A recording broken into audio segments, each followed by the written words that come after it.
കോഴിക്കോട് നാദാപുരത്ത് കാറിൽ വെച്ച് പടക്കം പൊട്ടിയ സംഭവത്തിൽ രണ്ടുപേർക്കെതിരെ കേസെടുത്തു. ഇയങ്കോട് സ്വദേശികളായ ഷഹറാസ്, റയീസ് എന്നിവർക്കെതിരെയാണ് കേസെടുത്തത്. ഇന്നലെ അപകടത്തിൽ ഇരുവർക്കും പരിക്ക് പറ്റിയിരുന്നു. ഇപ്പോൾ ഇരുവരും ചികിത്സയിലാണ്.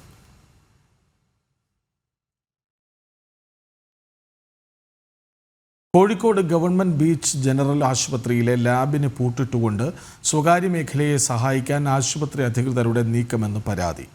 അറ്റകുറ്റപ്പണികൾ നടത്താനുണ്ടെന്ന് പറഞ്ഞു പൂട്ടിയ ലാബ് എന്ന് തുറക്കുമെന്ന ചോദ്യത്തിന് ആശുപത്രി അധികൃതർക്ക് മറുപടിയില്ല. വൻ തുക നൽകി പുറത്തെ ലാബുകളെ ആശ്രയിക്കേണ്ട ഗതിയാണ് സാധാരണക്കാർക്ക്.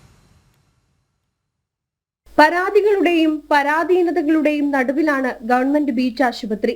ടാർപോളിൻ ഷീറ്റിട്ട് പൊളിഞ്ഞു വീഴാറായ ഇതാണ് ആശുപത്രിയിലെ ലാബ്. പൊള്ളുന്ന ചൂടിൽ ഇവിടെ വരി നിന്നാണ് രോഗികൾ ടെസ്റ്റിനുള്ള കാര്യങ്ങൾ നൽകിയിരുന്നത്.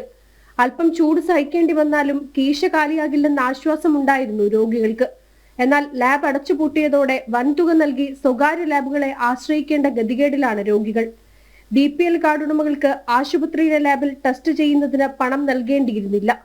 അറ്റകുറ്റപ്പണി നടത്താനാണ് ലാബ് അടച്ചുപൂട്ടിയതെന്ന് ആശുപത്രി അധികൃതർ പറയുമ്പോഴും ലാബ് എന്ന് തുറക്കുമെന്ന ചോദ്യത്തിന് ഉത്തരമില്ല. താൽക്കാലികമായി ആശുപത്രിയിലെ മറ്റൊരു സ്ഥലത്തേക്ക് ലാബിന്റെ പ്രവർത്തനം മാറ്റാൻ കഴിയുമായിരുന്നിട്ടും ആശുപത്രി അധികൃതർ അതിന് തയ്യാറാകാതെ സ്വകാര്യ ലാബുകളെ സഹായിക്കുകയാണെന്നാണ് ഉയരുന്ന ആരോപണം.